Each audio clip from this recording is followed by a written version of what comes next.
Confirmation of the agenda. Councillor Wyden, Councillor Syke, all in favor?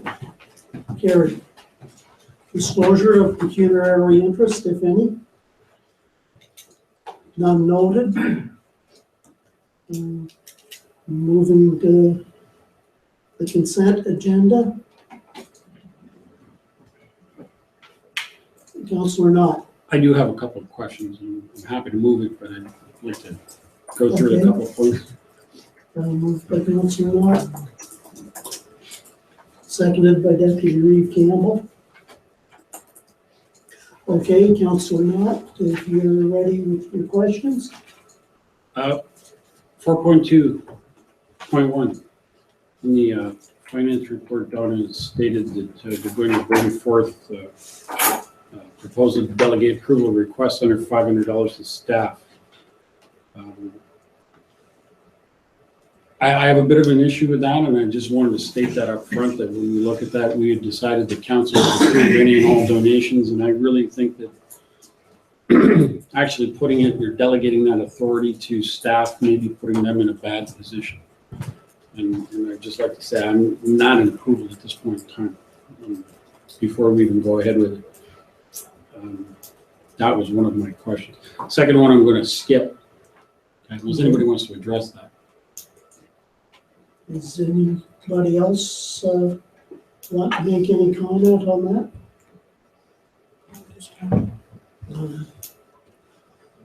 that?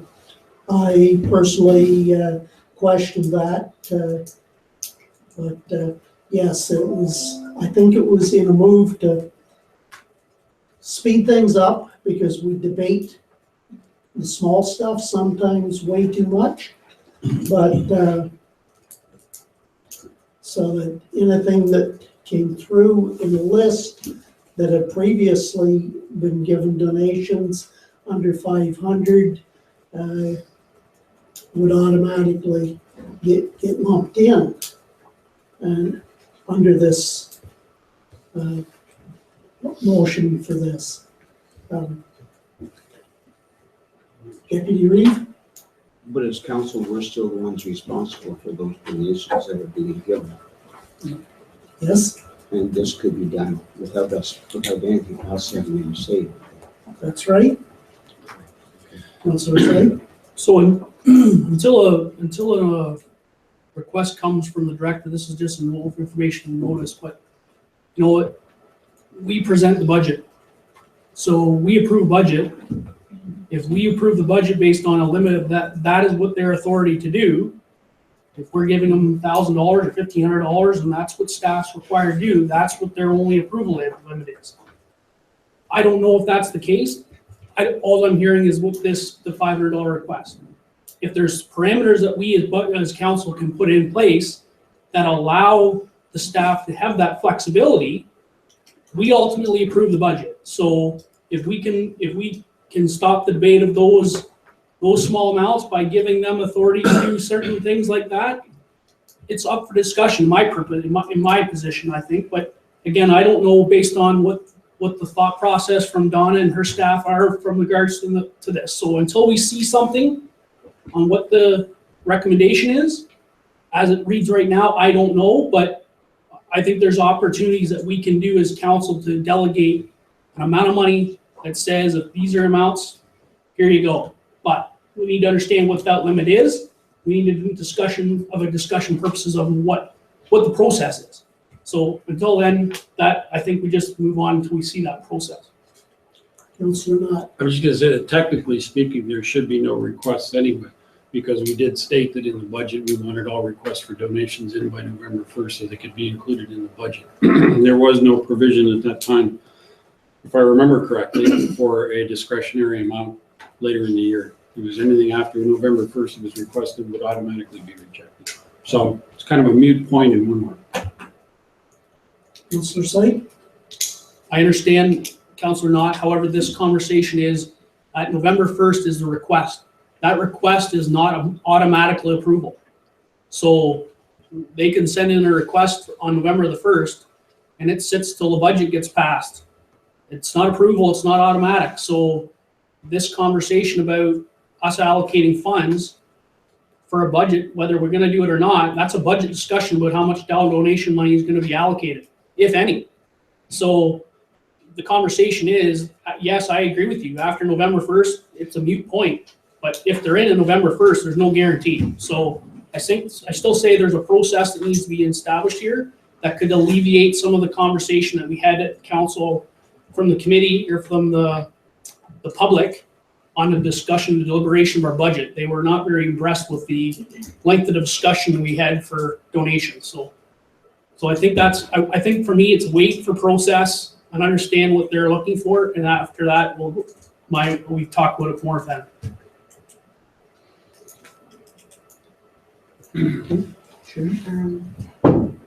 Yeah, so I guess since we have, a couple of different opinions on council, maybe we should take some direction from council as to whether you wish us to come forward with this policy or not. If there is no desire on council's behalf to do it, then we won't spend the staff time working on it, would be my suggestion. I think there's a couple of different things we heard during budget deliberations and at our public meeting. There were comments from the public that, you spent an awful lot of time debating those small amounts of money, but you also heard on the other hand that the public wanted to see council paring down or even eliminating some of the donations that are being made because there are some people that feel donations should not be made out of tax dollars. So there's this balance, and when you have that sentiment coming from your community, is that a time that you want to take it out of council's hands to make the decisions and put it into staff's? We would have to have some pretty clear criteria as to how we were awarding those donations. Is it a first come, first served basis, or is there specific criteria? So I guess it's kind of a philosophical debate of council right now. Do you wish to have control over it at this point of time for the purpose of perhaps looking at how much money you are spending on donations? Or do you just want to have your annual list that you get in November every year that you pretty much blanket approve and allow that to be delegated to staff? Councillor Vaughn. Just as a minor point, I think a lot of the discussion that we had about small amounts was not just about the amount, but it was about the policy behind what we're doing. And I think that's where we spent an awful lot of time. And it seemed like a petty thing, but in the end, it's kind of an important thing because we need to know when we're dealing with all of these requests, what the overall policy is. So I would like some direction from council, just because I don't think we would want to go ahead with the work unless you're done. Got it. I wasn't looking for any, this was just a comment. I wasn't looking for any sort of discussion tonight on that at all. I was just saying this is, I was just pointing out it's November 1st. We may not get any in, so who knows? We may not need the discussion, but I wasn't looking for any decisions tonight. I was just making a comment as part, and I note that as part of the budget process, we'll talk about it then. So, but certainly now you've had a bit of a discussion, which gives a good heads up on where you'd like to head with that. So I'm certainly not looking for any decisions tonight on anything. Okay. So, go to 4.1 for motion. Or can we do it? Excuse me. Go ahead, Bill. In 4.2.3, and I guess this question for yourself to Chief Sparling, there's made the comment in here about ATV paths when you were looking for 911 numbers. Since we don't authorize ATVs in the province or in this municipality, where are these ATV paths you're referring to? ATV paths would be ones that farmers with the forest at the back of their farm or wherever would appear to be using. From our perspective as emergency services, if it's a farmer using it privately and they've got friends over and there's an emergency, we still want them to know when you get the road where they are. Because just because you own the farm, if you got friends over on the ATV and there's a crash and they go to the road, they may not know other than they're at so-and-so's farm where they are.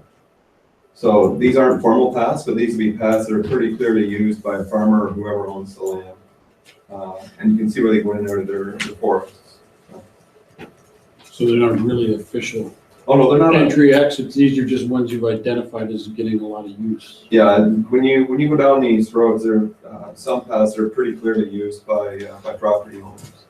And if they're right near the house, who cares? But when they're a long ways from the house, we just flag them because of road, we might as well do it when we're having. Don't go away, Dave, because this one's you too. 4.2.5. You make a comment in here about the self-contained breathing apparatus that the company you're leasing from is giving you a cash credit to upgrade the equipment as opposed to actually providing the upgraded equipment or doing the upgrades themselves. Is that correct? Well, I'll back up just a little bit. Firstly, the upgrade is only on half of the equipment because half of the lease, half was purchased. When the lease was struck, they were to keep it compliant with NFPA changes. The 2015 NFPA changes were huge. And basically every SCBA manufacturer went back to the drawing board to make new equipment. So what they have done with all of their departments is they've offered cash incentive to be applied towards new SCBA, towards equipment, because these changes are probably the largest changes in quite some time for requirements for SCBA. Most departments have already allocated this towards either new packs or related equipment. We've been dragging our feet because we're trying to find something that works on our existing equipment that if we upgrade to the next generation will transfer over. And we have found that. But the bottom line is that any way you slice it, our SCBA are not able to be retrofitted to meet the 2015 standards. It wouldn't be cost effective, it wouldn't be practical, and it's quite simply just not doable. So where all this goes is at some point, ahead of when we planned on it, we need to go out and buy basically $250,000 worth of SCBA. I'm not rushing into that because we buy 25 on our own. If we get somebody in the county willing to partner with us, and the order is 50, we save 10%. Well, if we can get somebody to partner with us for $25,000, that's a big win. The second reason I'm not rushing into buying new equipment at this point in time is that our capital plan did not have that planned over the next several years. When our agreement comes up for renewal with most of our partners in 2018, we need to have a capital plan that reflects this in it. That A, gives me more time to find partners that maybe want to buy it. B, it means we're not running our reserves always in a negative position. And at the same time, we take the equipment that we purchased and sometime over the next several years, we can add that to the new SCBA when we do procure them. But no municipality that I'm aware of, nor any fire department has actually challenged this lease in terms of not upgrading to 2015. And I mean, like, nobody. And I know some departments have spent hundreds of thousands more than we're looking at under this program because the changes are huge. I guess that's really my question then, is the $24,000 we're being offered, is that adequate considering that the lease says that they're supposed to have kept us up to the standards? Well, should it be? I would love to get $125,000 worth of SCBA out of these people. But that's not in the offing.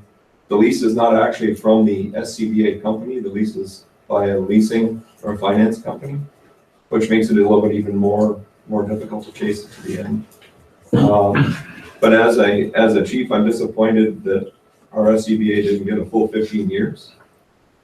Flip side, as a chief who's all about health and safety, the changes made to the SCBA are huge and that they are better for the safety of my personnel. And would I love to get to 125,000? Absolutely, but I'm also real about it.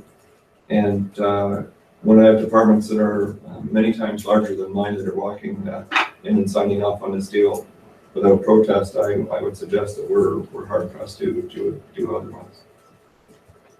Deputy Reeve Campbell. Please leave to Chief Spartan. What is the safety issue here for our men? Are they safe or are we just? No, here are the changes.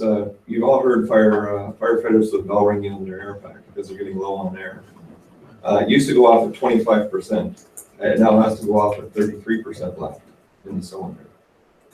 So our cylinders right now are 20 to 30 minute cylinders. So if you're working hard, you get 20 minutes out of it.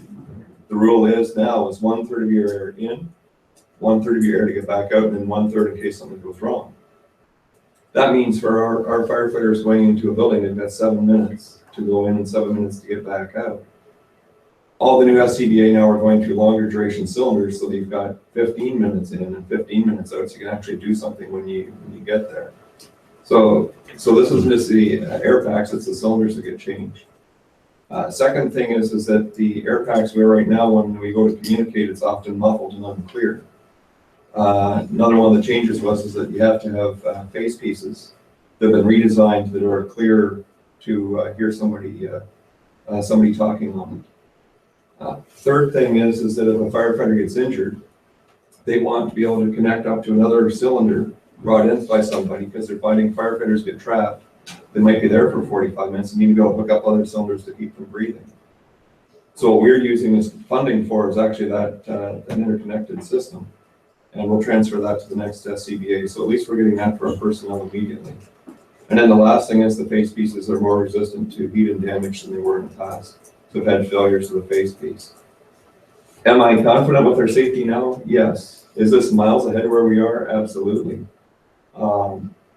You have to balance financial and fiscal responsibility with safety. And short term, our packs are maintained enough to full standard. We're going to accommodate the interconnected ability if they do get trapped. But before 15 years is up, we should be catching up with where the standard is on this equipment. But we should do it with our partners in purchasing and with our contract partners who are aware of what we're up to with this kind of expenditure. Councillor Sutton. Through you, Reeve, to David. David, so are we assumed, like, because no other company or no other municipality has not went against this lease and tried to get, are we using that as our basis not to go out? Like, have we had anybody look at this agreement to see, from a legal standpoint, if we have any teeth to get more than the 24? Like, I know another chief that had his legal counsel do that, and they came back and said, take them home. Okay. So we haven't done ours, but I did check with somebody else who was in a similar situation. Okay. Thank you. Councillor Knott. I would just like to see us have our own legal people just back that up and briefly review this and make sure that we're not, by accepting the 24,000 in the event that in the future there's an opportunity to recover more funds, that we're not cutting off for potential in the future without costing us $1 billion in legal fees, of course.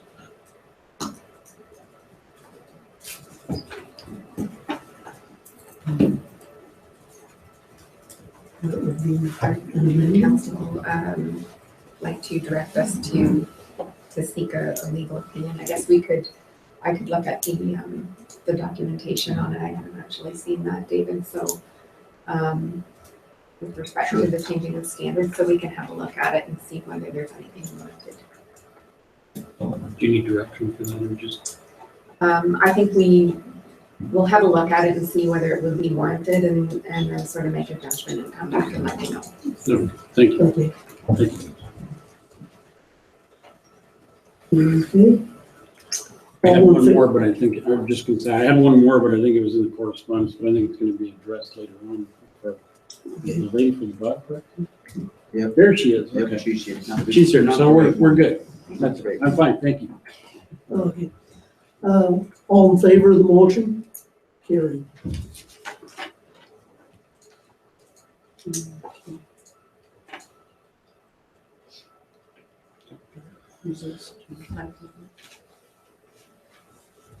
Five. 5.1, minor variance. Or, no, there's the other. Bill 73. Yes. Good evening, Council. Okay. So I have an update on the Bill 73 requirements that were made with some of the legislative changes to the Planning Act. I did the introductory presentation to you earlier in the summer, specifically focusing on one of the requirements for a new inclusion in notices of decision that would go out for various planning applications. This requirement is that a statement is included in notices of decision on how comments received either through the public or agencies on planning applications affected your decision. So whether any of the comments were taken into consideration and had an impact on the decision you made, or if they were ultimately not influencing your decision. So there was an initial statement composed by Sandra Weaver, the planning manager, but it was ultimately considered pretty general and all-encompassing. So she drafted a report and took it to the committee of the whole with an alternative, and it's the chart. It's pretty small up there, but you also have it in your package as well. So this chart basically breaks down the effect of public comments on the decision by council and the effect of agency comments on the decision of council, and breaks it down into category A or B, along with decisions, or I guess effect that it has, number 1 to 8. So this chart is to be utilized in that basically you pick something from category A and something from category B. So for example, 1A is if council agrees with the effects as contained in the planning report. So if you agree with my recommendation, anything from the effect of any public or agency comments received, you would select 1A as your statement that you include in the notice of decision. For example, if an opposing comment was received from a member of the public on the application, and ultimately you decided that to refuse the application, agreeing with the neighbor, you could choose that 6A, public comments were received on the issue of effect which influenced the decision of council. So it kind of condenses and makes it easier to check off how, rather than trying every time a planning application comes to you, to craft a simple, concise statement to go into the notice of decision. So it's kind of out there, and you can just, as part of the motion, select which ones are appropriate on how you made your decision that evening. So I guess I do have a motion attached with this that you accept this as a new way to include and satisfy the Bill 73 requirement of the Planning Act, that this would go into any future notices of decision on motions that you make. Okay. Any questions? I would move Okay. acceptance of this. Okay. Deputy Reeve Campbell, seconds. Any other questions, Councillor Syke? Through you to Laura, or what was the comments from the committee of the whole as to this? Was there any underlying thoughts from them perspective whether this was good, bad, or indifferent? I know they did accept it, and Mr. Vincent was there as well at the committee of the whole meeting and was part of the discussion. That basically it gives options that for it, there's options to tick off as to how decision was made, and it's probably hard, and it's probably a supposition to have the clerk actually figure out which to tick if council does not give guidance as to which they would like looked at, but I think it would meet Bill 73 broader guidelines. But while it's still a very imperfect system, it may give at least a semblance of what effect comments have. Thank you, Ray. As I mentioned before, the guided statement that was added to the Planning Act is very broad and non-specific and didn't offer a lot of direction to the planning department. So Sandra Weaver, when she crafted this, the planning manager definitely used a creative approach. And we've also been inquiring to other counties as well, and nothing kind of similar had come up. This simple all-encompassing statement was an alternative offered to other ones as well. Councillor Gladden? This wouldn't preclude putting in other comments if there were things in the discussion that didn't really fit this. We're not limited to what are in these choices. Right, definitely not, yeah. Especially if it is, an important or controversial application, there would be a lot of discussion. If large quantities of the public are involved, or if there's a large number of commenting agencies, and even some that could conflict with each other. So they would all be taken into consideration and all given equal opportunity to talk at any public meeting, or for council to talk amongst themselves about any comment received. So I will be always summarizing any public comments received in my report to council.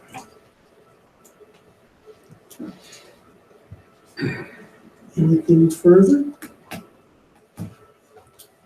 All those in favor of the motion? Carried.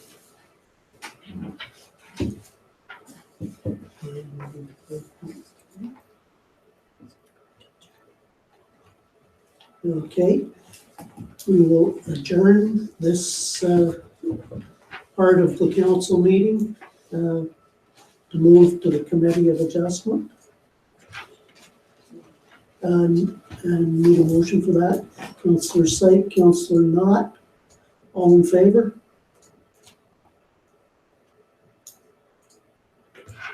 Yeah.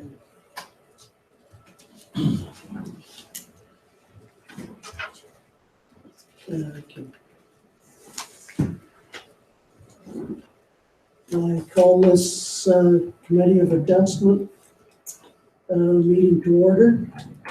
Is there any disclosure of pecuniary interest?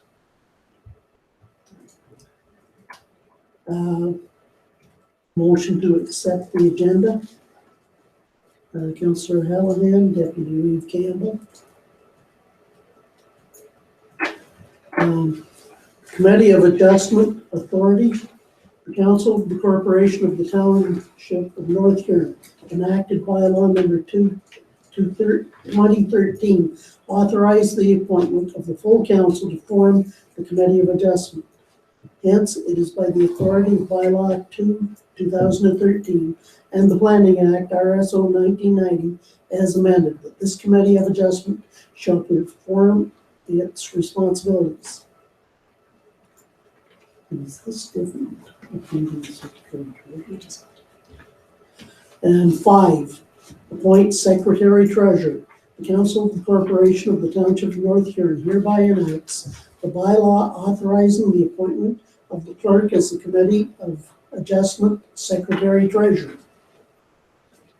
And 6, statement of precedent that any decision reached by this committee tonight cannot be used to set a precedent. And when do you want to take over? With the file, or do you want me to read that too? I can explain the file. Okay. Okay, so this is an application for a minor variance. And the applicant and owners are Marfran Farms, so it's the Hallahan family, Stephen Francis and Miriam Hallahan, on Westfield Road. So this property is currently zoned AG1 General Agriculture, as well as designated in the official plan Agriculture. The applicant is proposing to construct a dairy barn in conjunction with the existing farming operation on the property. The current AG1 required setback in the zoning bylaw is 60 meters, and their proposed front yard setback for their variance is 40 meters, with the variance seeking relief of 20 meters. So this is an overall aerial of the 2010 picture of the subject property along Westfield and Curry. This is a 2015 aerial closing in on the current farming operation. The bank barn that's there has been removed, and the star indicates where the new proposed dairy barn would be located. And this is the sketch submitted by the applicant showing that the proposed outline of the new dairy barn. And this is just a street view of what the subject property looks like currently, and showing the general vicinity of where the barn would go. So this application, for minor variance, there are 4 tests that the application has to stand against to be recommended for approval, which I am recommending approval for this application. It meets the intent of the North Huron official plan. This property is designated agriculture, and they are currently doing agricultural land use, and is also proposing to expand it an existing agricultural use. It meets the intent of the North Huron zoning bylaw. Agricultural buildings are permitted in the AG1 zone, and the intent of the setbacks are allowed for site maneuverability and access. And reducing the setback from 60 to 40 meters in the front yard does not negatively affect the access or the functionality of the site in its current operation. As well, the minimum distance separation must be met for any housing of livestock, and the 40 meters does satisfy the MDS requirements for the nutrient management plan.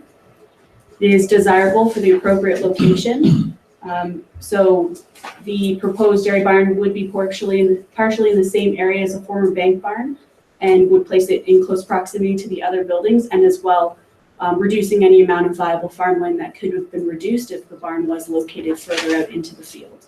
It also has no expected negative impact on the existing road network, the access, or any site visibility like existing sightlines as well. And that it is minor in nature. So the relief sought for the new barn is approximately 33%, which is considered within the normal range of a minor variance, and it does not impede on the remainder of the subject property. So it is recommended for approval. Councillor Syke. Just a couple of questions. Through your read, the 60 meters. What is that? What is the just refresh my memory? What was the 60 meters based on? Like, is it why is 60 meters the number as opposed to 40? So that's that for a building to be set back. Set back from the road, or set back from the dwelling? From the property line. From the property. From the front property line that would front onto the road. And the next question I had was,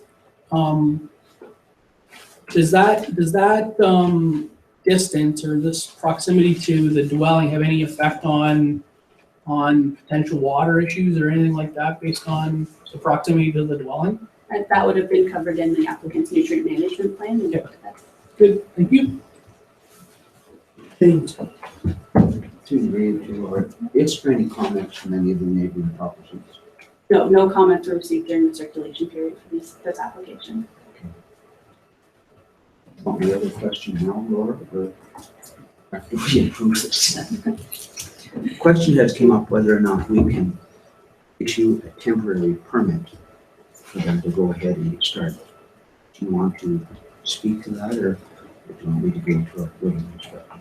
I would have to deflect that to Kirk, since he would be the one issuing any future building permits for the site.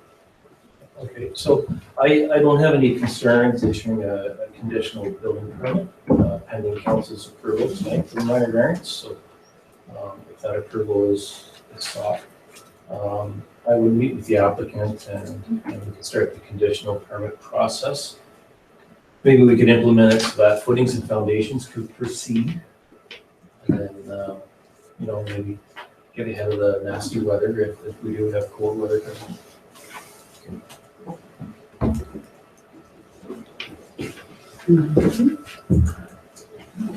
Just to, the normal process would be from issuing a building permit, would wait the appeal process, wait that out, and then formally the bylaw is then enforced, or the approval is enforced, and then a building permit would be issued. That's the normal process. That's what I remember. That is a normal process. We do have the option to issue a conditional permit, but we'd probably sit down with the applicant and just have a small tidy agreement in the event that anything did go wrong.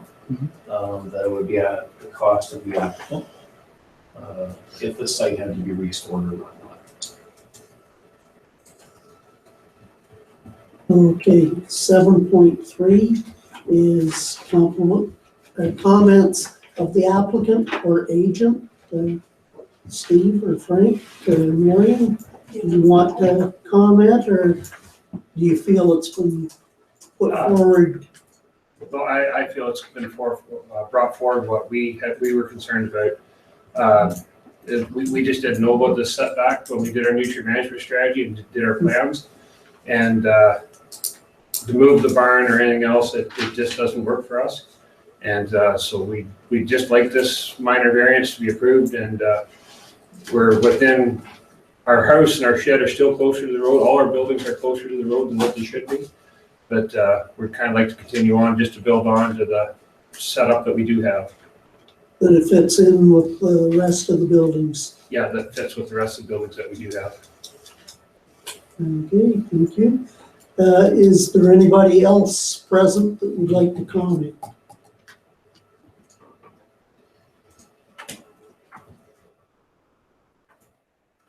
Okay. 7.5, Committee of Adjustment members' questions or comments?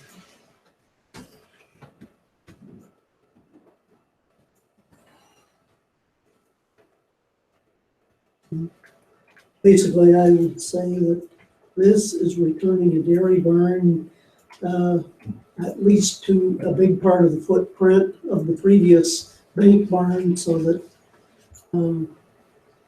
I don't see that it's changing the operation all that much.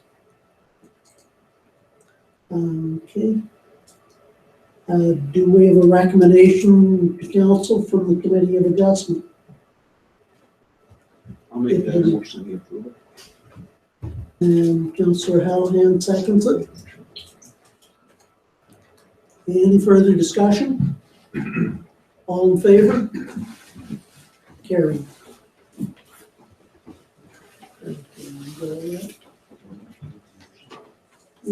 8, ruling of the Committee of Adjustment. Minor variance procedure following the public meeting. The Secretary Treasurer sends within 10 days a certified copy of the decision indicating the last day of appealing to the Ontario Municipal Board. 2, A, the applicant. B, the Minister of Municipal Affairs and Housing, if requested. Each person who appeared in person or by counsel at the hearing and who filed with the Secretary Treasurer a written notice of the decision. If no appeal is lodged after 20-day objection period is expired and no appeal has been lodged, the decision of the Committee of Adjustment is final and binding. The Secretary Treasurer shall notify the applicant if a notice of appeal is lodged. If within 20 days of the Committee of Adjustment making a decision, an appeal is lodged with the Secretary Treasurer outlining the reasons for such an appeal, and the said appeal is accompanied by the required fee of $300. The Committee of Adjustment no longer retains jurisdiction over the application. If a proper appeal is lodged, the Secretary Treasurer is required to provide proper notice to the Ontario Municipal Board. 9, that there be no further business before the Committee of Adjustment. The public hearing is hereby adjourned at 7:35.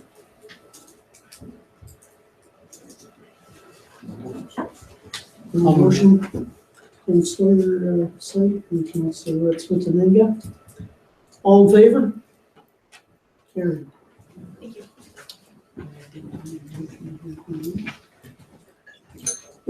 Motion to reconvene the council meeting. And Councillor Knott, Councillor Hallahan. All in favor? Carried. Okay. Moving to 5.3. And it looks a lot more like Karen than Jackie. So I am here actually representing Jackie Report this evening. I'm Karen Redmond. I am actually a resident, tax-paying resident of North Huron. Yes.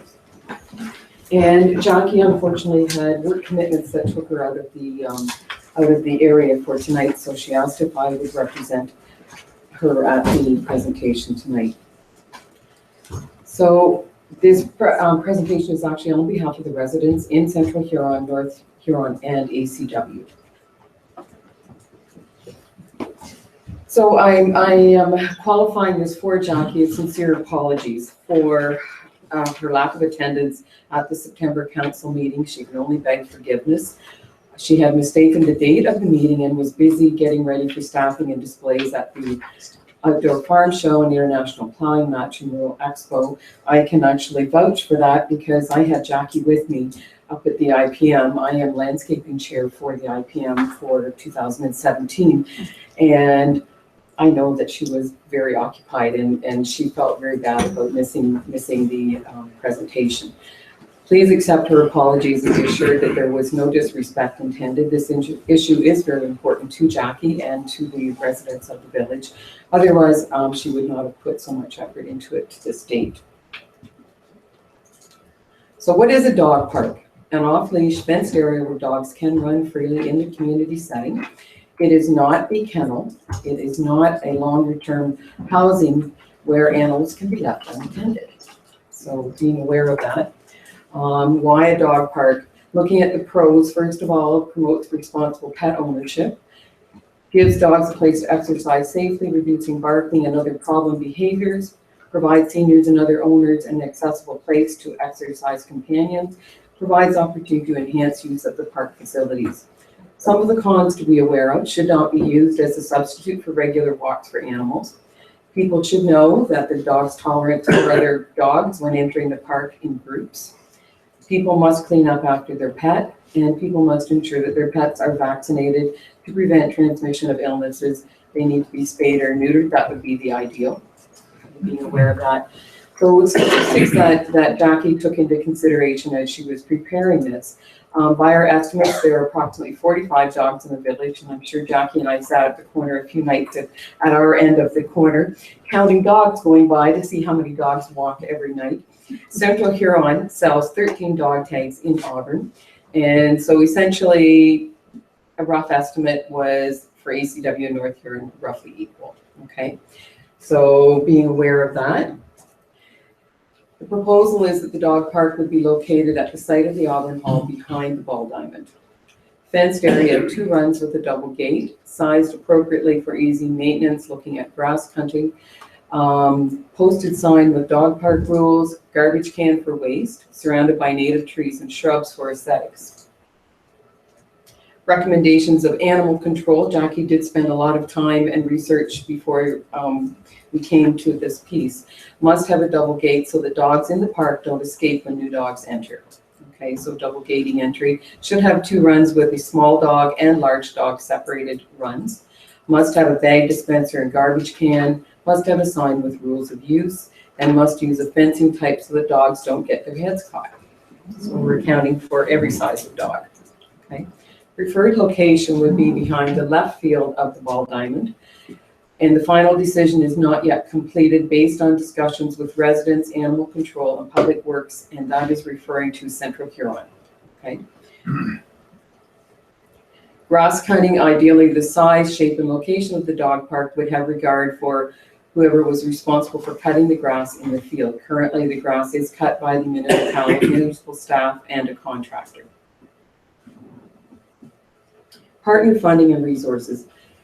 To date, some financial donations support have already been accounted for. Donations from residents, the Auburn Lions Club, OPSU Local 121, and Huron Bay Farm Supply.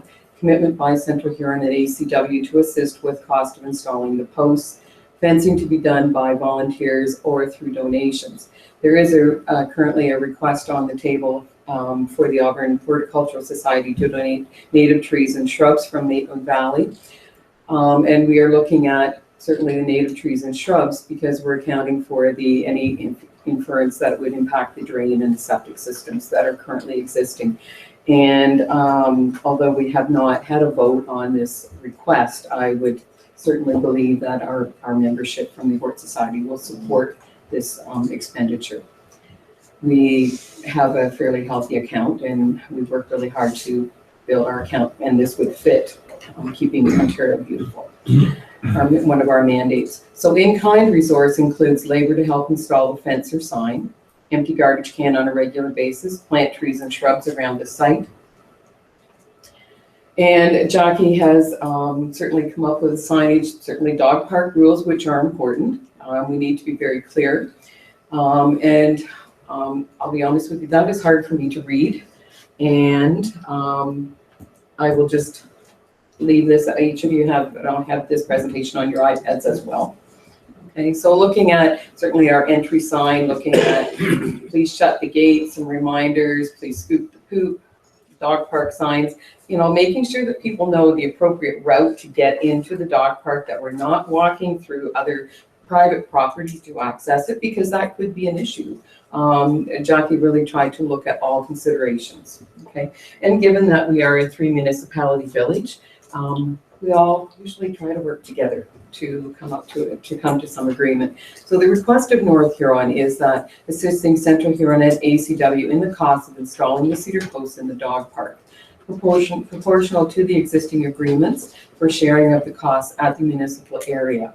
And I certainly, status update is of September the 30th, Central Huron recommending adoption of proposal pending agreement of final design and quote from the fencing companies. Okay, those are still outstanding. Mid-October was the deadline based on the information that I read that was posted in your minutes as well. Final design location chosen at the beginning of October. The Adopt a Post fundraiser is ongoing to final construction. So currently, Jackie has organized a fundraiser, $30.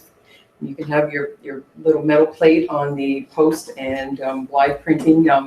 Ken rose into the occasion once again, and for $30 you can have a nameplate on the post, and that will help certainly cover some of our costs as well.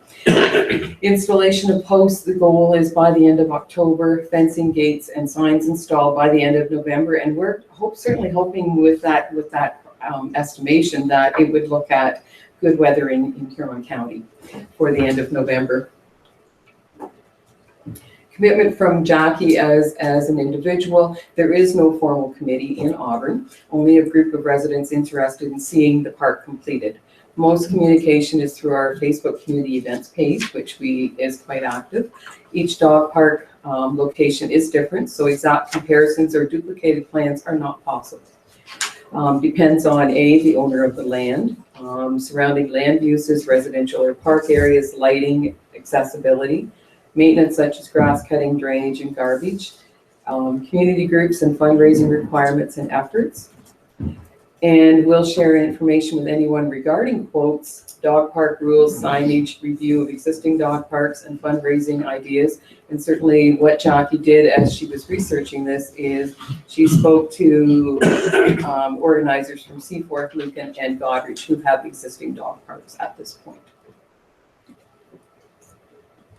And I believe that's the end of the presentation. Councillor Knott. Couple of quick questions Yeah. to address this. Have you got an estimate of the fencing costs at this point in time? That is something, I apologize, I can't give you the answer. I know that originally when the presentation has changed considerably from the first presentation to Central Huron, we were looking at approximately $3,000. Okay. I support dog parks fully, and I'm going to say I'm in favor of it, and I would make the motion, but not that we need to, as far as I can see, we have no need for our staff to, since I'm making a report, since the property is located in Central Huron, so it'll be up to them to make the rules. So I would like to propose that we make a motion that we will support the dog park, and that subject to, excuse me, allergies, Central Huron's acceptance and passing of it, that we would be willing to participate proportionally the same we do as in the maintenance of Auburn itself towards the dog park. Thank you. That was really what we were hoping, that as a 3-municipality village that we would be able to work towards that. So thank you. Councillor Syke. Just a comment, I just want to understand from Councillor Knott's perspective, what changed from a month ago? Like, we could have, based on the information we got tonight, in my eyes, nothing's changed. Correct me, councillors can correct me if I'm wrong, but nothing has changed from the standpoint of a month ago. What, from Councillor Knott's perspective, what was there was more information coming or more potential dog park, so I don't know what's changed. So can Councillor Knott help me understand why we delayed this a month? Shall I address that? I'll let you take a shot at it.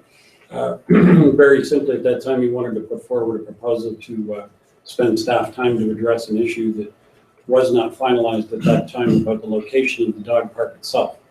So to spend staff time to look into establishing a dog park in Central Huron didn't make sense, because that appeared to be where it was going to be and probably will be.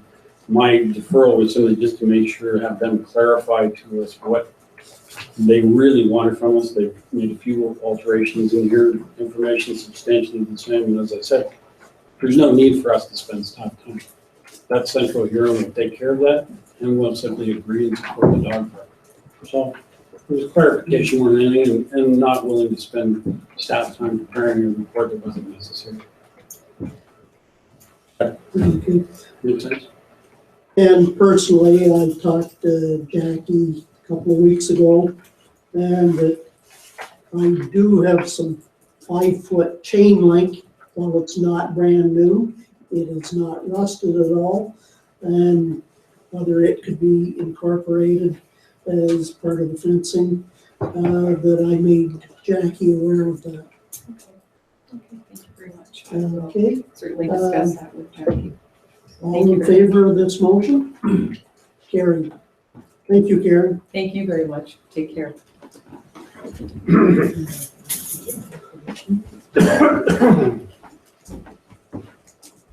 That we need the motion for the minor variance as it applies to Hallahan's property. Do I have a mover? Deputy Campbell, Councillor Knott.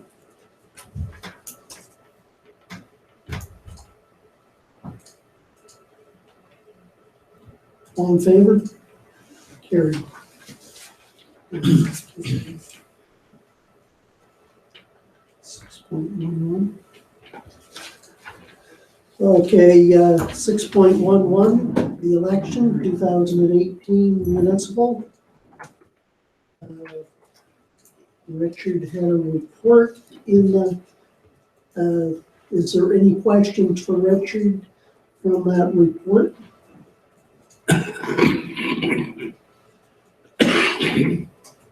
Councillor Syke. Not a question, but more of a comment. I think this is in my mind, it's a very well done report as opposed to what the requirements are for the election and candidates, mind you, come on, and what their requirements are. What I would think though is that part of our municipality's responsibility should be to include some of this information to prospective candidates when they become, because it has changed. It has changed from a standpoint of how you become a candidate, at least from when I ran. So it's one of those things where I think information for candidates is viable, that should be presented to them when they are asking such things, because again, there's nothing more frustrating than going through a process and then finding you didn't do it correctly because things have changed or you weren't aware of those. So I think for me, I think it's a well done, but I would like to see this either this report or something in with regards to the candidates included in the package for candidates so they're aware of the information. Okay. No. Or I will make a comment if you wish. Just that we usually get receive a package anyway that's prepared by the clerk. Yeah. When you wish to put your name forward. So. Councillor Vaughan. I think it's also a good idea to work with other municipalities and looking at the various alternatives. I think those are good suggestions. Okay.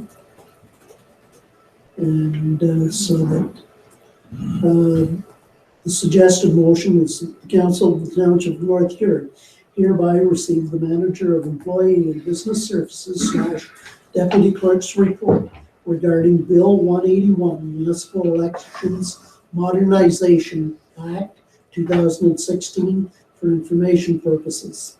And further that the council maintain the existing first past the post voting model for the 2018 municipal election. Moved by Councillor Knott, seconded by Councillor Slate. Any questions? All in favor? Carried.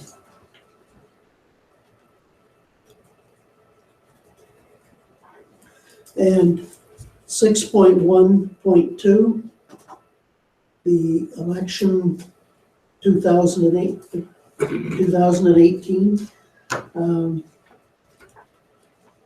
And that, is there any questions on the alternative voting methods? Councillor Knott. Yourself to Richard, I guess my question in here is I don't really see any reference to maintenance of current polling stations for regular paper ballot. And so I'm asking, are you suggesting we totally eliminate paper ballots? There could be the option of keeping paper ballots should you choose to go that way. I guess my suggestion is to go strictly with internet and telephone. Sharon. Okay. What did you say? Yeah, it is recommended not to do a combination of paper and electronic methods because you really lose the advantages of the electronic methods being a very fast result and not having to deal with election staff taking paper ballots at polls and then having to wait for the count and add that to what you've tabulated at the end of the night. So that was discussed at the clerks meeting where all of the clerks in the county got together, and it was recommended not to do a combination. I have been involved in 2 electronic elections in the past, and there are ways that you can mitigate the impact on people who really feel more comfortable with that paper ballot method. So you don't necessarily call them polling stations, but you can have assisted voting stations with touch screen technology.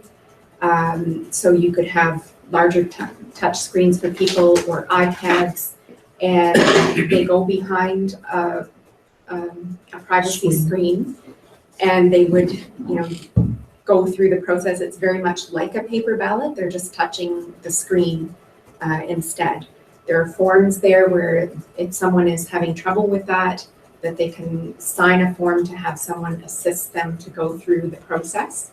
And other municipalities have done, if they have nursing homes, they go to the nursing homes and they assist, the residents there with voting.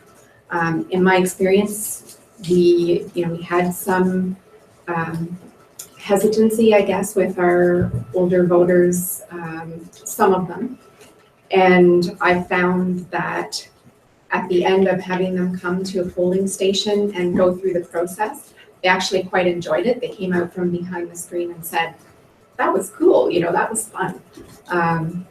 So it really has been, in my experience, a very positive thing. You have snowbirds that go away early. They're able to vote from the telephone or the computer wherever they are. People can vote from the privacy of their own home, and often, if they need assistance, they can get a family member to help them vote in the privacy of their own home. So it is sort of the new way of doing things, and we would have to do a lot of education with the public to alleviate their concerns if you decided to go this way. Councillor Knott?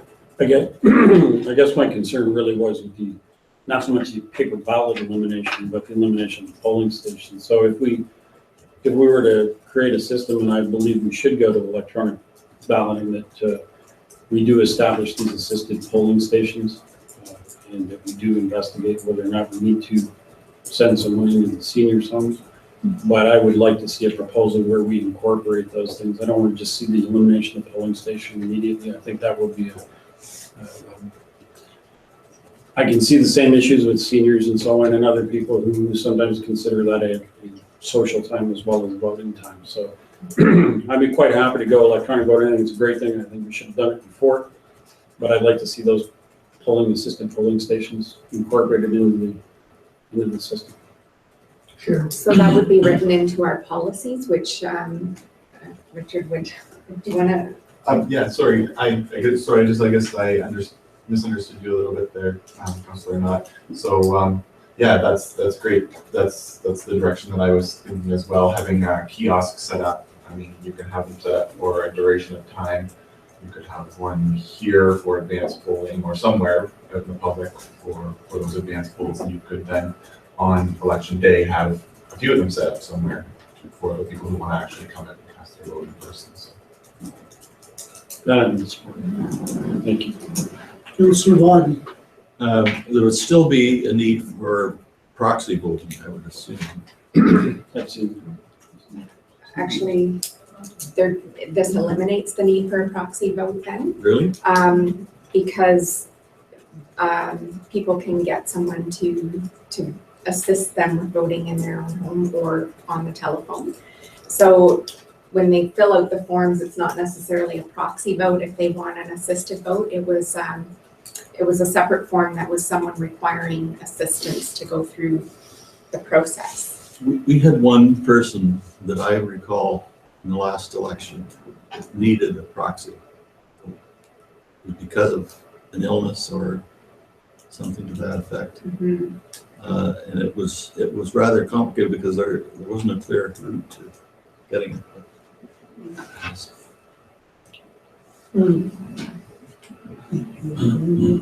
Just saying that we probably wouldn't need proxy voting with this That- method. What you had understood there, That's what I understand. Richard. So, yeah. Mhm.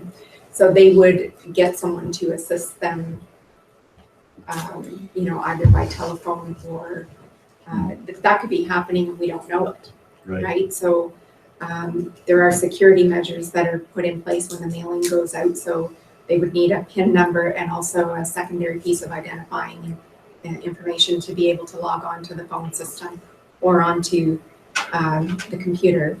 And so they would have to give someone that Okay. information. As long as to there's be able to guidance there assist for them. the family to deal with.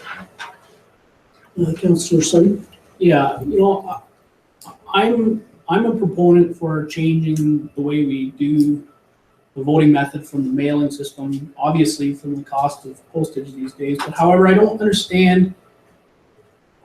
In here, it doesn't specifically tell me what, at this point, whether it would cost more from doing an internet telephone than the increase in postage. And the only reason I'm asking this is because we've just, in essence, 4 years ago, trained a sense of people to do a change in voting method.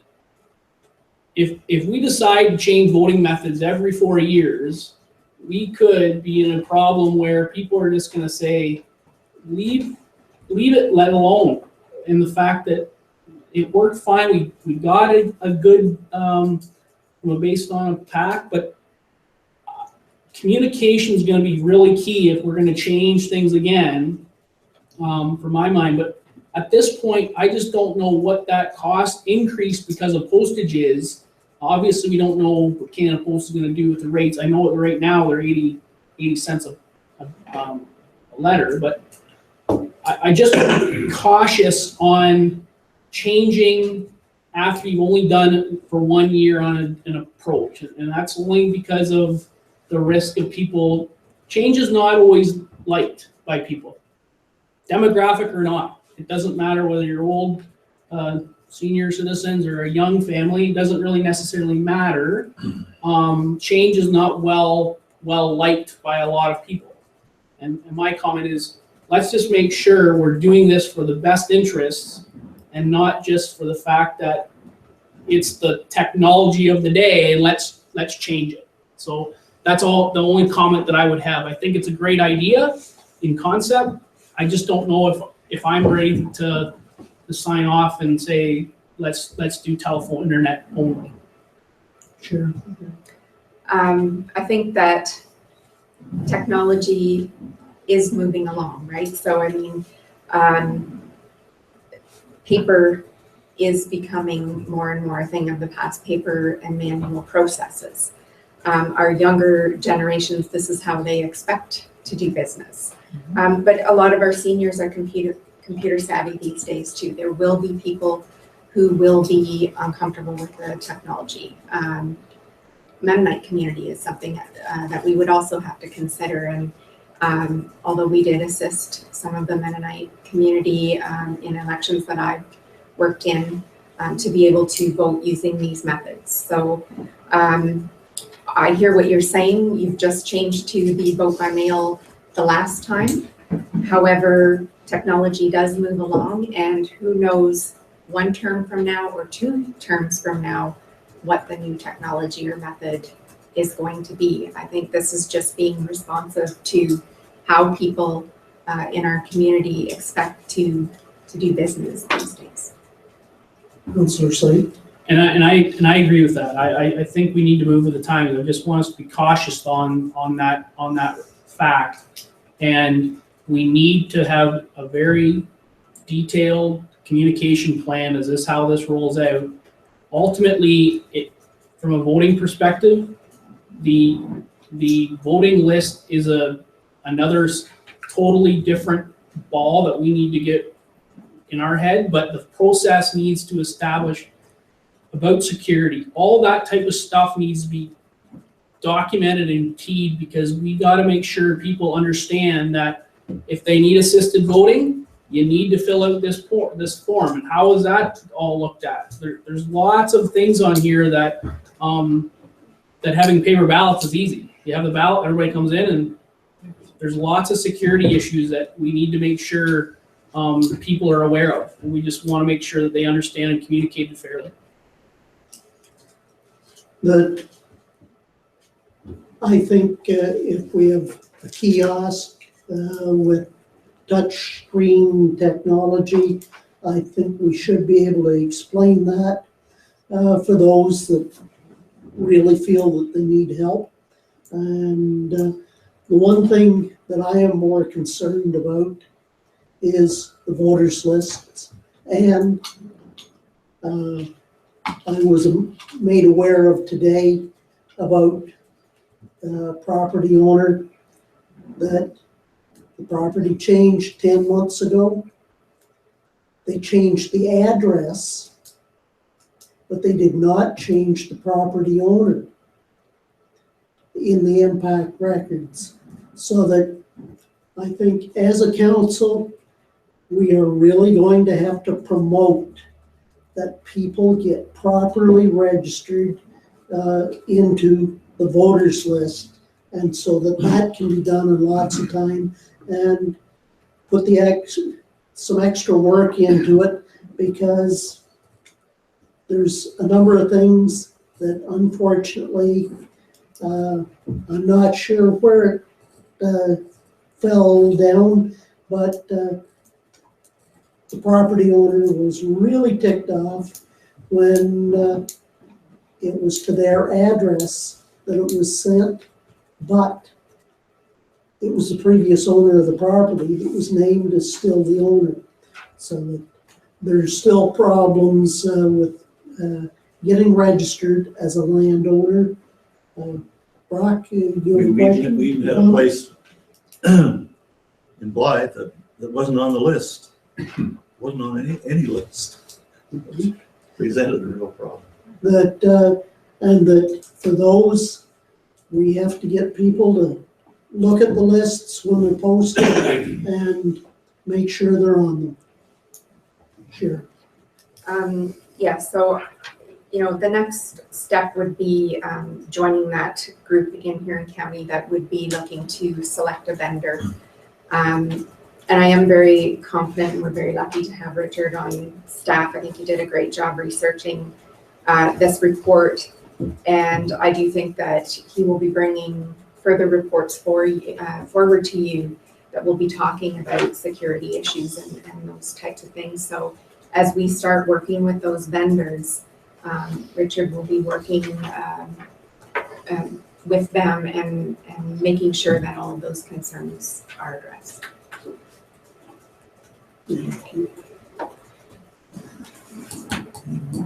Mover and seconder, Councillor Knott, Councillor Ritzman-Taminga. All in favor? Carried. Okay. 6.2.1. Okay, moving to 6.2.1, the insurance renewal. Fairly self-explanatory. Do I have a mover? Councillor Knott and Councillor Hallahan. Councillor Knott, question? Just because we're delaying this with Morris Turnberry, who is Morris Turnberry's insurance carrier? Are they now with Cal? No, they're not with Callan. Jardine. Jardine. Yes. So we're both gonna have to consider changes in a year. Yes. Yes. So, yeah, through you, Reed, we just want to make sure that as we're working our way through potential administration merger as well, and we're continuing to evolve in our shared services project, it would be very difficult for someone to bid on an RFP while we're in such a transitional state. So we are going to continue to work out those issues. We are speaking to our insurer right now to ensure that the language that we have in our insurance contract is clear on where liability falls in the event of an incident, because we do have a situation now where we have two different insurers, but our staff are working together across borders, sharing equipment, that sort of thing. So we're making sure that there is clarification within our agreement around liability, which should cover us off in the meantime. But it would certainly be to our benefit in the future to have the same insurer and hopefully save some money by doing a joint proposal. Councillor Singh? Based on this, do we have an estimate of what the insurance premium would be? Like an increase or status quo, or we have no? Not as yet, because I'm looking for approval to actually approach them about a renewal. Okay. So this authorizes the Director of Finance to obtain a municipal insurance renewal proposal with BFL Canada that we're with. So are we ready for the question? All in favor? Carried.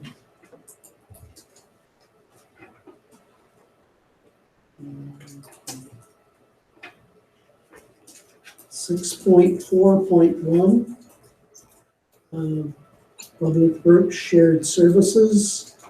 And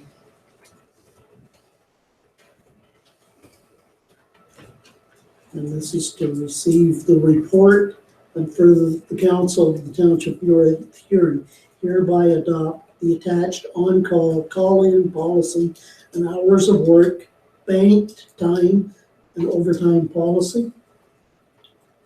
Councillor Knott, you are moving. Yes. Deputy Campbell. Councillor Syke. I'm just gonna ask if there was clarification on when this was brought to the Shared Service Committee. I had mentioned some questions with regards to the what overtime is.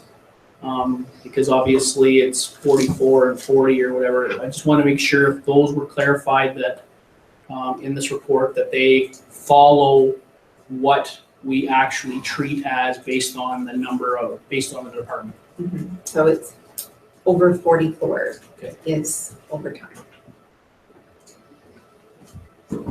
Councillor Hallahan. That's for both, Sharon, like for both municipalities. Yes. This is exactly the same for both municipalities. Yes, so it's blending Yeah. policies. Okay, all in favor? Carried. CWWF funding application. Um,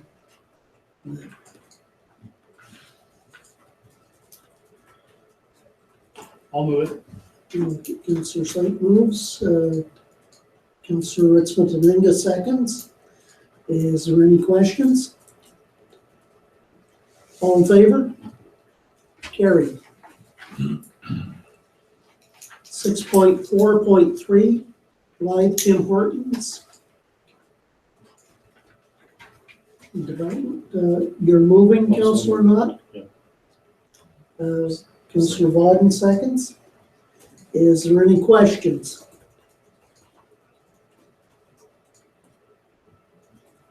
All in favor? Carried. 6.4.4, Cowbell Brewery, water.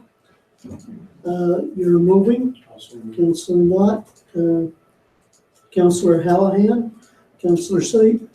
There's a comment? Yeah, or a question more. I think there's been lots of discussion at this table about the agreement where it is on their property, they're required to, I just want to clarify for that, that segregation of liability or cost has been established and they're comfortable with that agreement. Yes, so this covers the water main extension to the property line. And the developer's contractor is going to be doing that work. So this is an agreement between ourselves and the developer, similar to any other development that is installing their own external servicing. That sets out the arrangements of that, provides securities to the municipality and a warranty period to ensure that the work is done to the satisfaction of the municipality.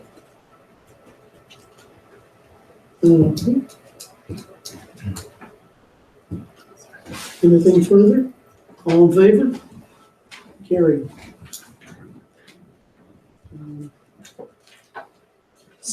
6.5.1, the diesel exhaust system for the Wingham Fire Hall.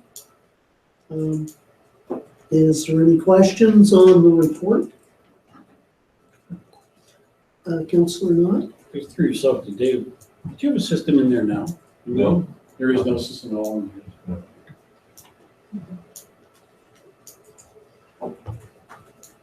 You are Motion to approve. moving. Councillor Sype is seconding. Any questions? All in favor? Carried.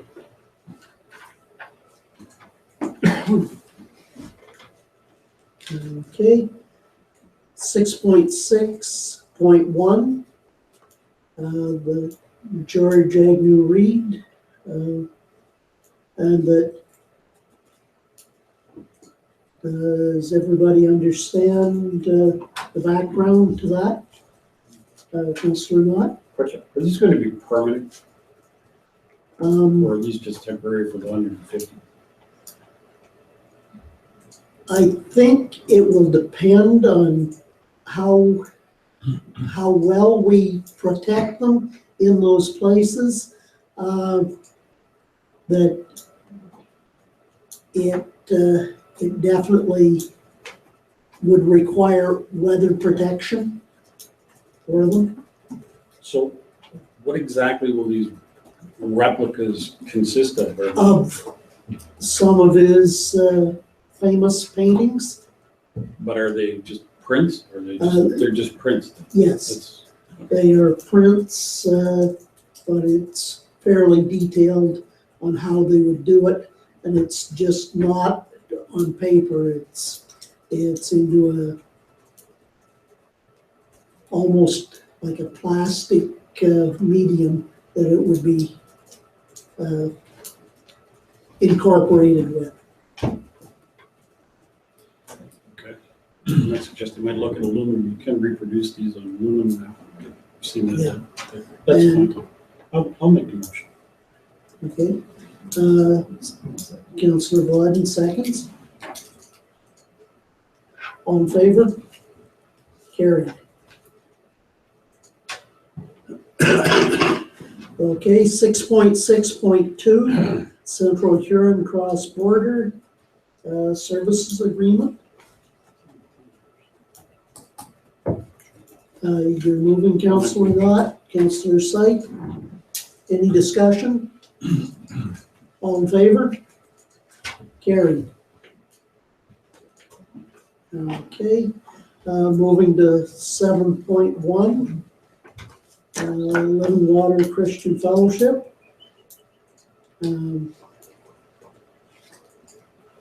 That there's the suggested motion. You're moving it? Well, Or I not? have a Or question. I have a question first. I'll take the question first. I believe we discussed, Councillor Knott has brought it up, requesting that, and I believe it was approved at this council, that we would extend the same cost to these groups who would have it at Memorial Hall before. So if this was something in Memorial Hall before, and they were charged a certain amount, my understanding of the motion that we put on was we would adhere to that same cost. Correct me if I'm wrong, that's what I understood, so. This was always going. No. It says, It says they had it at Memorial Hall. This was done at Memorial Hall, so they should be charged the same fee at the arena that they were charged at the Memorial Hall. So that's the only question mark here. It's not here, so she took off. if it was, we have passed that motion, so we Yeah. can ensure that that policy would apply. Yeah, that's the only question. Yeah. Correct. Thank you, Councilor. Okay. So, mover. Councillor Knott. Councillor Syke. And rather than waiving, it's just going to whatever the fee would have been at Memorial Hall. Correct. Okay, all in favor of that? Carried. 7.2, Huron Natural Heritage.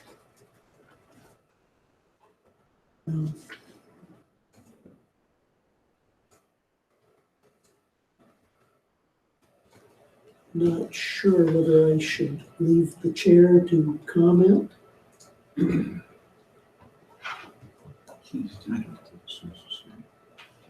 Unless you're gonna tear it all apart.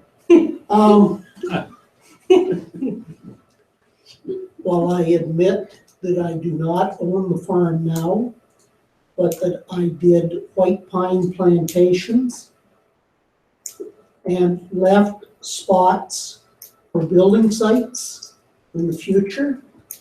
35 years ago when I did the planting. It is called natural heritage in some of the planning department maps now. And if it is not addressed, that those sites that were left as possible building sites, they would not be able to be used in my reading of it. The current owner is not happy with those, the way that the natural heritage was taken as anything that is trees in an air photo is being called natural heritage, not plantation plantings where there was openings left for possible development within that area. Sharon? At this point in time, they have circulated the plan for council's information, and the correspondence relates to some information sessions that are being held. So there are some dates in there. There is I'm sorry, I just lost it. There's a session. 20th. Yes, so October 20th in Belgrave and another session on the 27th in Zurich. So really the action for this correspondence would be, I would ask council to let our Be aware of. know if you are interested in attending, and she can RSVP on your behalf. So we're not being asked to approve this or accept this report. No, It's, it's notification, and that if anybody has areas that are deemed natural heritage, have them look at and attend the session on October 20th in Belgrave or wherever, if you can.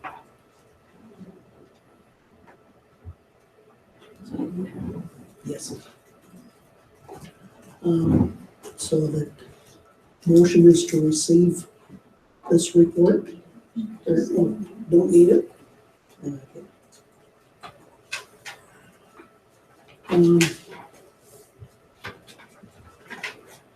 The Reeves activity report, that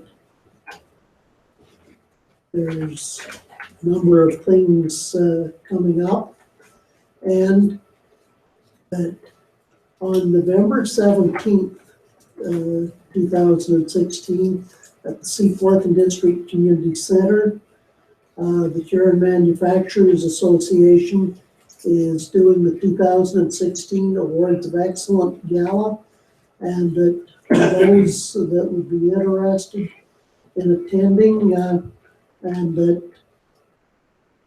we have it on good authority, there may be some North Huron businesses receiving awards, so that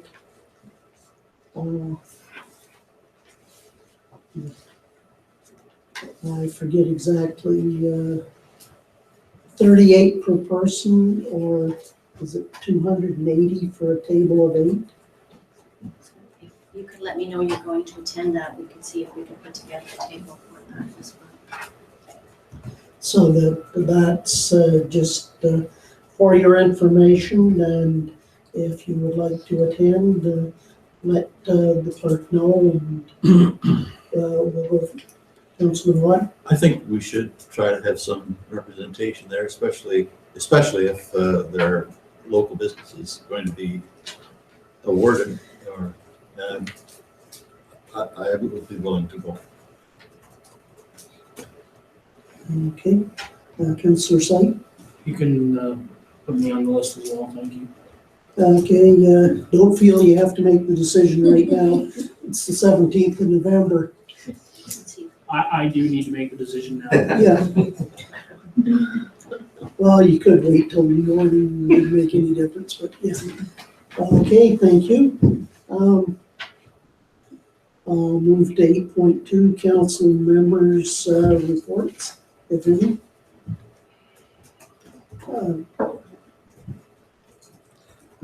Page before reading.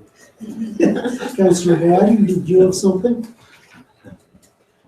Yes, I've had several meetings with the chair of the museum, and as you know, he's resigned as of the end of the year, and the group is planning to probably to disband by the end of the year. But they are going to go out in a blaze of glory. They're going to complete about 3 projects that they've been planning for some time.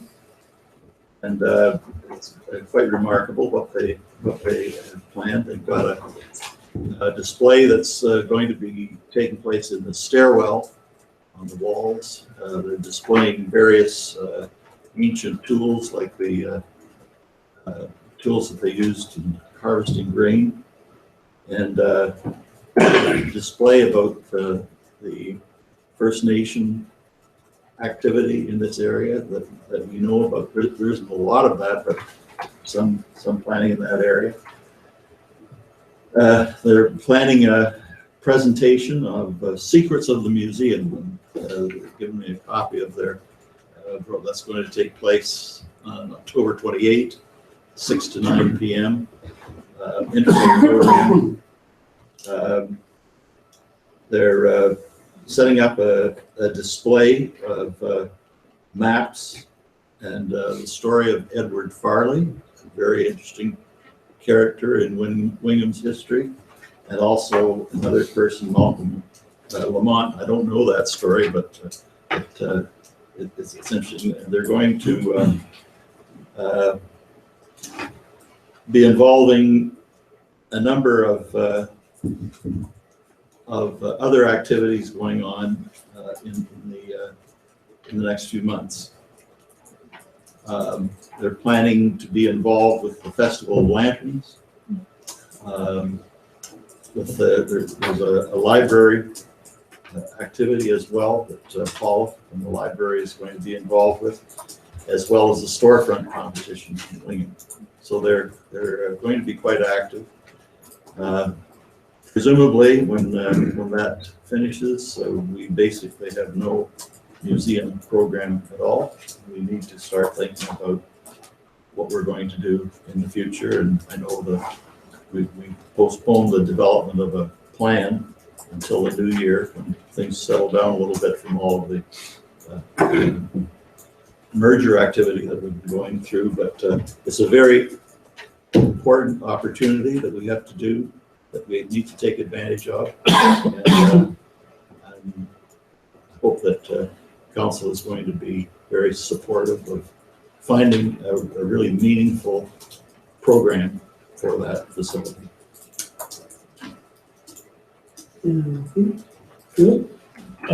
Just like to tell council that since it was mentioned in the media about me requesting that we pursue Huron County with regard to getting proper traffic control or traffic light at County Road 4 and Blythe Road, I've had some pretty strong feedback from some residents, not only of Blythe, but of Wingham as well, people who drive through that intersection on their way to work in Clinton or various other areas, and all strongly in support and stated well past due that something is done at that corner. And I would actually, after thinking about it a little bit, maybe remiss in not asking us to prepare a letter or a request to Central Huron Council to also support this. And perhaps at this time we could join in and ask staff, direct staff, to prepare a letter from our council requesting that Central Huron also join in our request for the county to take care of the situation. I'd like to put that forward now. Okay, do I have a seconder? Councilor Slade. Further discussion on it? Ray? I think, in effect, I think half that road is South Huron's, half is ours. It's North Huron, so yes, we got to include that.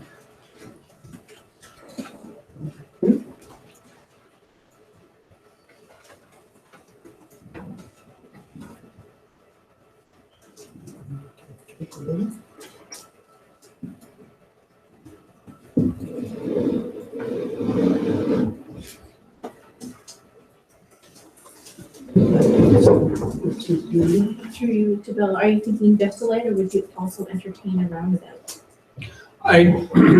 No, well, that comes down to a cost factor. And I mean, you hear various stories, and I had other people over the years have recommended a traffic circle. There is a huge, huge discrepancy between what I have heard roads department say traffic circles cost and what the final bill is. And the last one I actually saw a true costing on was a small traffic circle in, I believe, it's outside of Kitchener Waterloo. I can't remember the municipality, but it ended up costing them $2.1 million to install that. It's not just a matter of a little bit of pavement, there's grading and so on. And as I drive into Leamington every week, I've watched for the last 2 months where they made a critical error in their calculation of the traffic circle they put in at Highway 33 and Highway 3. They have now spent 2 months totally tearing it out and reconstructing it again to actually handle the traffic and the trucks that go through there. So I have no problem with the traffic circle, I'll say that, but I'm afraid that the actual costs, when it looks, and it may far exceed the traffic light situation. But yes, traffic circle would be acceptable. I just want a proper traffic control there. That's really the issue. I just think it would be better for traffic flow if we just kind of keep it moving. Not that much traffic. So Yeah, the only, and I do foresee one technical problem with the traffic circle, and that's the actual land available to do it and to construct it. Now, it probably could be done, but the entranceway to that Tim Hortons and the gas station is so close to that corner that may create another issue in and of itself with vehicles traveling through the actual circle too quickly. I watch it happen all the time when I'm out on the road. And because that entrance is so close to where they would be coming on the road, might be an issue. So, Councillor Hallinan? This would be entirely up to the county, and it wouldn't have anything to do with it. Just Yeah. from a little bit I know with the elevation there, I don't think it would ever be possible to put the elevation on it. So anyway, it's entirely up to the county. We don't know what they can put in. All those in favor? Carried. Okay, anything else? Moving to 8.3, requests by members. I will make a request that when we passed the fees bylaw, that I think there was some things and some situations that we did not anticipate. And that I know that, I'll say, in the fees for fire inspections and the escape plans from tents, that I think that we need staff to take a look at some of the costs that would be assessed to other groups within the township, such as the Thrashers, the School Fair, Musical Muskrat, and any ones using tents to run a festival or exhibition. And that I have some information that I will be leaving with staff, and that I would hope that we could have possibly a little bit of a report as to how they fit the application. David, did you want to comment? Or? Actually, I think first comment is I probably actually agree with what you're saying. Secondly, we've already got a meeting scheduled tentatively for this Wednesday to start looking into this, because as we're generating the invoices as per the bylaw, some of the numbers to us even seem, I don't want to say high, but we want to make sure that the intent of the bylaw and what the fees are charged are consistent. So we've already got a meeting scheduled. There's already things underway that way. Yeah. Okay. I think that some of the groups involved, there was a shock factor when we see the invoices, so that we can say we're working on it. No, absolutely. And when we've told a few people that have expressed concern to wait until the end of the month, and then we'll have a review of it and advise sort of next steps. We're following the bylaw, but the intent of the bylaw and the dollars it's generating may not feel to be the same. So we're trying to make sure that we've got that in mind. Okay. Trevor? Other than just a request, it's really a very fast request. The Building Bridges Committee has put on an Aviva Community Fund group. Council is aware of this. I did send out information. I do have a package here, a sheet of paper for them, for staff and anybody else that would go on and register and vote for the Aviva Community Funds grant. It's a $50,000 to $100,000 grant to finalize the remainder of the project for the fully accessible playground equipment at Maitland River. So it does have brokerage support from both Keel Datsun Insurance Limited, or Investment in or Insurance and Investment Limited, as well as Excalibur Insurance Group here in town. So we've got a lot of brokerage support. We We are a little behind in the voting. In order to, the top 30 votes get onto the final discussion. So I guess my request is that, and you can register every email address you have. You don't have to just have one, and you can do it all in 10 minutes. It's 18 votes one time, so you only have to do it once. And the committee and the group and myself would really appreciate that everybody from the staff and the council to support this. This is not something that they're asking for any money from us. This is just support from a voting standpoint. So I encourage everybody to go on, public included, to vote for this group, because it's they've made things happen if you've not seen the work being done up at Maitland River. So that's all my request there. Okay, thank you. Councillor Knott? I'm just going to ask Councillor C if you could provide a live link when yours came through. I couldn't, and I don't know if perhaps Richard can answer the question. Is there a problem with our emails passing on live links? I've had a couple of requests to go and do things, and I couldn't get the live link, was not active.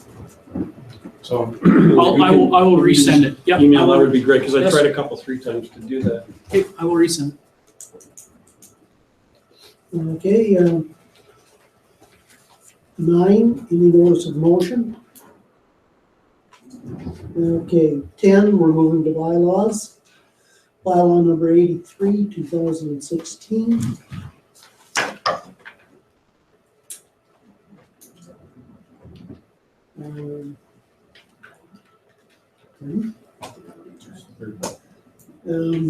Development charges that we have done first and second. So you're moving and seconding. Trevor.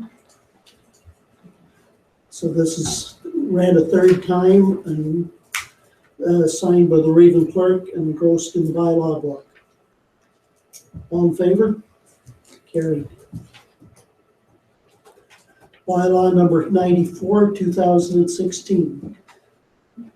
The bylaw number 94, 2016, being a bylaw to provide a schedule of retention periods for the records of the Township of North Huron, be introduced and read a first and second time. So Councillor Wadden, Councillor Deputy Reeve Campbell, all in favor?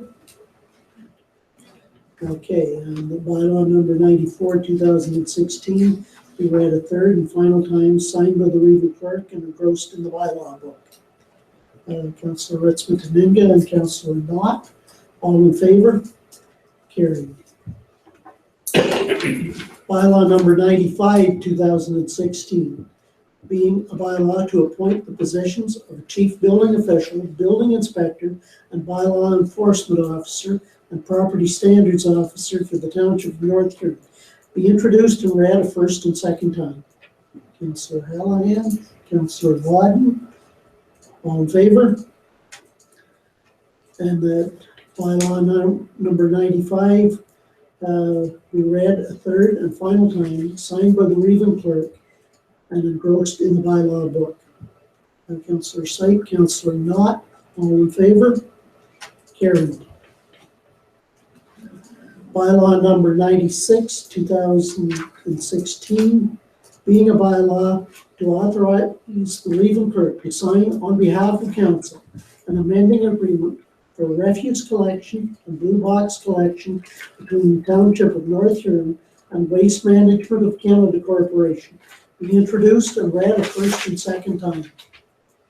Councillor Hallahan, Councillor Ritzman-Taninga, all in favor? And that bylaw number 96 be read a third and final time, signed by the Reeve clerk and engrossed in the bylaw book. Councillor Wadden, Councillor Syke, all in favor? Carried. Bylaw number 97, 2016, being a bylaw to authorize the Reeve clerk to sign on behalf of council a cross-border service agreement between the Corporation of the Township of North Huron and the Municipality of Central Huron for the provision of water service, be introduced, read a first and second time. Councillor Wadden, Deputy Campbell, all in favor? That bylaw number 97, 2016 be read a third and final time, signed by the Raven clerk and engrossed in the bylaw book. Deputy Reeve Campbell, Councillor Syke. All in favor? That's been a long time coming. It's just first and second. That's fine. Okay. Is there any announcements? Other business? Okay. Point 13, the closed session. The motion to go in camera. Councillor Bowden, Councillor Halligan. All in favor? Carried. We will have a recess